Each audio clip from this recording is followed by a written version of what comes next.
देखिए, जो आप लोगों के सामने हम सीरीज को लाए हैं, उस सीरीज में से एक था राज्यसभा।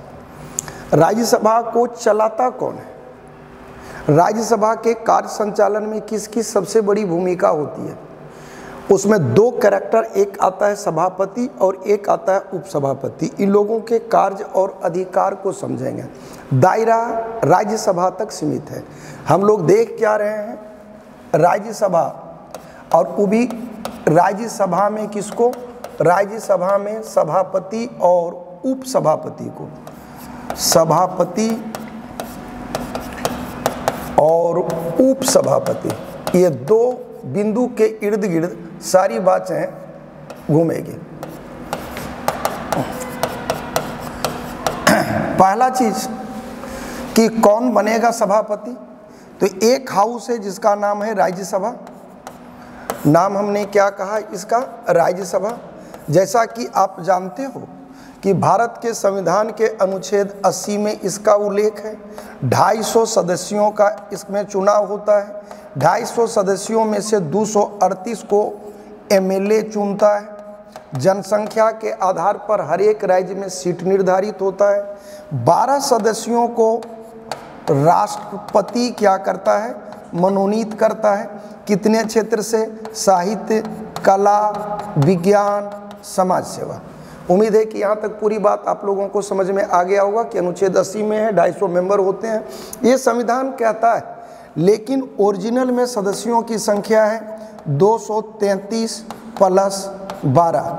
233 को कौन चुनेगा? एमएलए चुनेगा। 12 को कौन मनोनीत करेगा? तो राष्ट्रपति मनोनीत करेगा। ये सदन अस्थाई सदन है। अस्थाई सदन का मतलब होता है कि इस सदन कभी एकमुश्त खाली नहीं होगा और कभी भी एकमुश्त नहीं भराएगा। इसके सदस्य प्रत्येक 2 वर्ष में, कितने वर्ष में? 2 वर्ष में 1/3 सदस्य क्या होंगे? तो पदमुक्त होंगे। 1/3 सदस्य क्या होगा? पदमुक्त होगा प्रत्येक 2 वर्ष में। सदन में सदस्य जो होता है इस सदन का, उन सदन के सदस्यों का चुनाव जो कार्यकाल होता है वो 6 वर्ष का होता है। तो अब 2 बात कंट्रोवर्सी आ जाता है जो हम लिख भी रहे हैं कि प्रत्येक 2 साल में 1/3 समाप्त होगा। इसका मतलब होता है कि 1/3 सदस्यों का कार्यकाल प्रत्येक 2 साल में 6-6 साल पूरा होता चला जाता है। प्रत्येक 2 साल में 1/3 सदस्यों का कार्यकाल 6-6 साल पूरा होता चला जाता है। तो जिसके कारण सदन के सदस्य प्रत्येक 2 साल में पदमुक्त होता चला जाता है।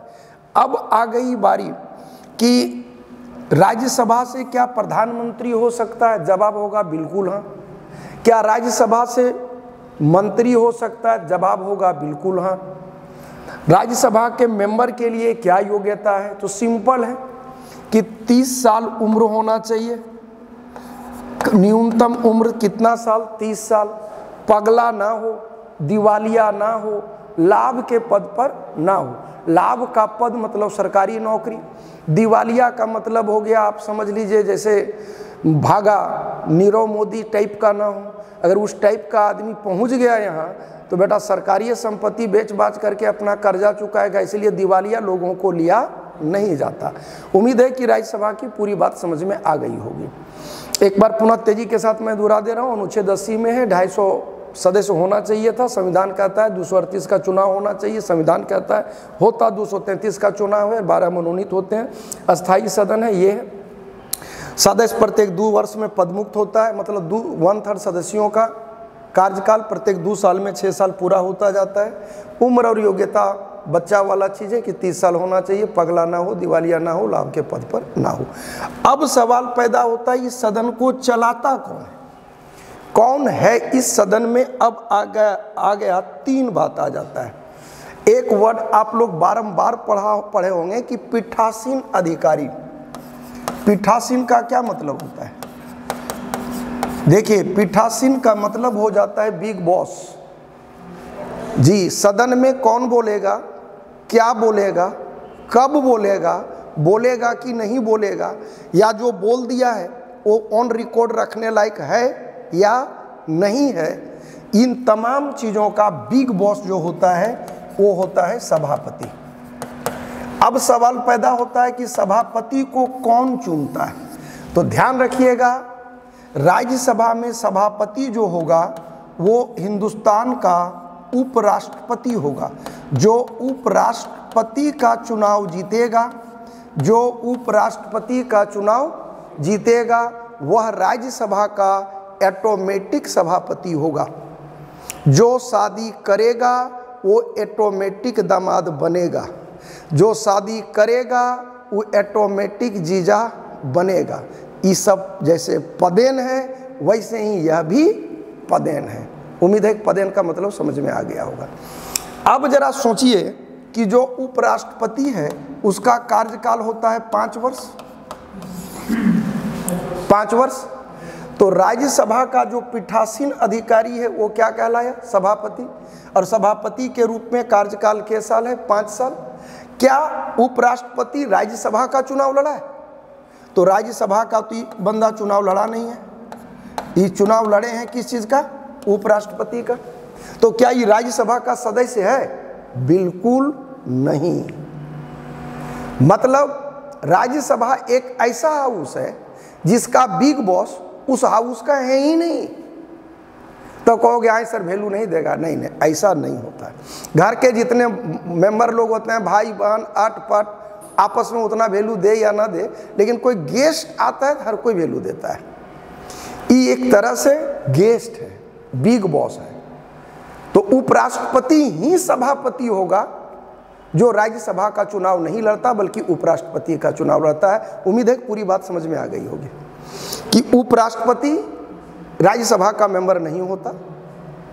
वो योग्यता रखते हो, कोई बड़ी चीज़ नहीं है, बट चुनाव नहीं लड़ते। वो चुनाव राष्ट्रपति का लड़ते हैं। और जो ऐसे ही उपराष्ट्रपति बन जाते हैं, राष्ट्रपति नहीं, उपराष्ट्रपति का चुनाव लड़ते हैं। और जैसे ही उपराष्ट्रपति का चुनाव जीत जाते हैं वो ऑटोमेटिक राज्यसभा के सभापति हो जाते हैं। अब सभापति के रूप में काम क्या है? तो थोड़ा सा सब्र कीजिए। अब है कि सभापति अगर ना हो तो कौन चलाएगा? तो उस कैरेक्टर का नाम है उप सभापति। नाम क्या है? उप सभापति। तो सवाल है कि उप सभापति कौन होगा? तो सदन के सदस्य, किसके सदस्य? सदन के सदस्य, सदन के सदस्य अपने में से, सदन के सदस्य अपने में से एक को चुनता है। एक को क्या करता है? चुनता है। मतलब सदन में कितने मेंबर हैं भाई? तो 245 मेंबर हैं, है ना? उसमें से कोई एक चुना जाएगा उप सभापति। मतलब इस सदन के मेंबर हैं, इन्होंने सदन का चुनाव जीता, सदन का सदस्य। और जैसा कि आप जानते हैं कि जो भी सदन का सदस्य, जैसा कि जानते हैं कि जो भी सदन का सदस्य होगा उसका कार्यकाल कितने साल होगा? 6 वर्ष होगा। मतलब राज्यसभा एक ऐसा हाउस है जिसमें सभापति का कार्यकाल है बिग बॉस का 5 साल, और उसके कह सकते हो अटेंडेंट का कार्यकाल है 6 साल, मेंबर का भी कार्यकाल है 6 साल। डन है। अब है क्या, कौन क्या काम करेगा? तो जो सभापति है, सदन की पूरी कार्यवाही चलाने की जिम्मेवारी इन्हीं पर है। सदन की पूरी कार्यवाही चलाने की जिम्मेवारी सभापति पर है। अब अगर सभापति गायब हो तो इस काम को कौन करेगा? उपसभापति करेगा। मतलब सदन की कार्यवाही को चलाना ये दोनों की ड्यूटी हुई। सभापति नहीं रहेंगे तो उपसभापति चलाएंगे, और उपसभापति नहीं रहेंगे तो सभापति चलाएंगे। और अगर ये दोनों गायब हो, सभापति और उपसभापति, तो राष्ट्रपति द्वारा मनोनीत व्यक्ति, राष्ट्रपति द्वारा मनोनीत व्यक्ति जो वरिष्ठतम मेंबर होगा, सीनियर मोस्ट होगा, वही सदन की कार्यवाही को तब तक चलाएंगे जब तक कि सभापति और उपसभापति में से कोई ना आ जाए। जैसे घर में बाबूजी चले गए तो माँ हो गई मुखिया, लेकिन कब तक? जब तक बाबूजी नहीं आए हैं तब तक। दूसरी चीज, त्याग पत्र कौन किसको देगा? तो सभापति त्याग पत्र देंगे किसको? राष्ट्रपति को। किसको? राष्ट्रपति को। ध्यान रखना कि सभापति वर्ड यूज कर रहे हैं लेकिन है ही क्या? उपराष्ट्रपति। तो त्यागपत्र ये किनको देंगे? राष्ट्रपति को। लेकिन उपसभापति त्यागपत्र किनको देगा? सभापति को। डन है। कौन किसको त्यागपत्र देगा?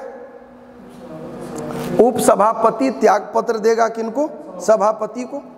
उपसभापति त्यागपत्र, क्योंकि सदन का मेंबर है और सदन का पीठासीन अधिकारी कौन है? सभापति। पीठासीन अधिकारी होने के नाते काम क्या है? सदन की पूरी कार्यवाही को सुचारू ढंग से चलाना।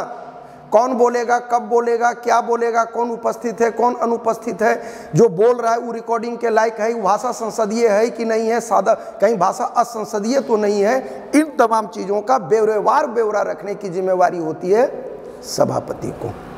डन है। सबसे बड़ी चीज़। उम्मीद है कि यहाँ तक पूरी बात आप लोगों को समझ में आ गया होगा। अब बारी आ जाती है उपसभापति। तो उपसभापति की भूमिका तभी है जब सभापति गायब है, हाँ या ना?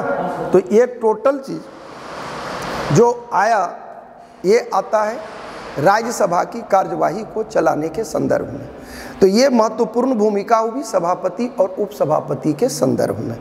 ध्यान रखिएगा, उपसभापति हमेशा राष्ट्र जो होता है, तो सभापति जो होते हैं वो हमेशा भारत के उपराष्ट्रपति होते हैं। उपराष्ट्रपति होने के नाते उनका कार्यकाल हमेशा 5 साल का होगा। मतलब राज्यसभा एक ऐसा सदन है जिसमें सभापति का कार्यकाल 5 साल है, उपसभापति का कार्यकाल 6 साल है।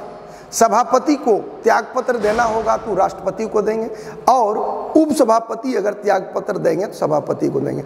अब आप लोगों को एक सवाल हम दे रहे हैं कि सभापति नहीं है तो उपसभापति सभापति हो गए, तो क्या उपराष्ट्रपति हो गए? पद तो वही है। सभापति नहीं है, सभापति नहीं है, तो सभापति के पद पर कौन आ गए? उपसभापति। उपसभापति आ गए। अब उनको अगर त्यागपत्र देना है, दक्ष सवाल जो मैं पूछ रहा हूं यही, अब अगर उनको त्यागपत्र देना है, उसी समय त्यागपत्र देना है, तो त्यागपत्र किनको देंगे? क्योंकि वो खुद सभापति के पद पर है।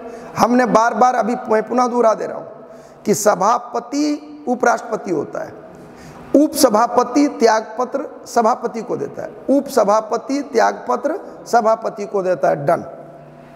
मान लिया जाए कि हिंदुस्तान के उपराष्ट्रपति को किन्हीं कारण से पद को छोड़ना पड़ा, ठीक है, या हटा दिए गए, तो उस कंडीशन में उपसभापति सभापति हो गए, तो वो त्यागपत्र किनको देंगे? ये आप लोगों के विवेक पर छोड़ रहा हूं, ये आप लोगों को जवाब देना। आप कहिएगा कि सर प्रोसेस क्या है हटाने का? हटाने का हम बता दिए कि उपसभापति सभापति को त्यागपत्र देगा, और अगर सभापति को हटाना है जो हिंदुस्तान के उपराष्ट्रपति हैं, तो ध्यान ये रखिएगा 14 दिन पूर्व इन दोनों को हटाने के लिए सूचना देना होता है। और उपराष्ट्रपति पर महाभियोग नहीं चलता, नहीं चलता, नहीं चलता। मजेदार चीज यार, जान के चौंक जाओगे, हिंदुस्तान में सरकारी नौकरी में अगर चपरासी भी है तो हटाना टफ है, लेकिन हिंदुस्तान के उपराष्ट्रपति को हटाना मच मोर ईजी है। इसको हटाने की शुरुआत जब भी होगी राज्यसभा से होगी, क्योंकि राज्यसभा के सभापति हैं। 14 दिन पूर्व सूचना दे दी जाएगी, वो उपस्थित तो सब हो सकते हैं, वोट नहीं दे सकते हैं, और साधारण बहुमत से वहाँ से पारित होगा, विशेष बहुमत नहीं। और फिर आ जाएगा लोकसभा में, लोकसभा भी पारित कर देगा, क्योंकि यही दोनों सदनों ने मिलकर चुना होता है उपराष्ट्रपति को।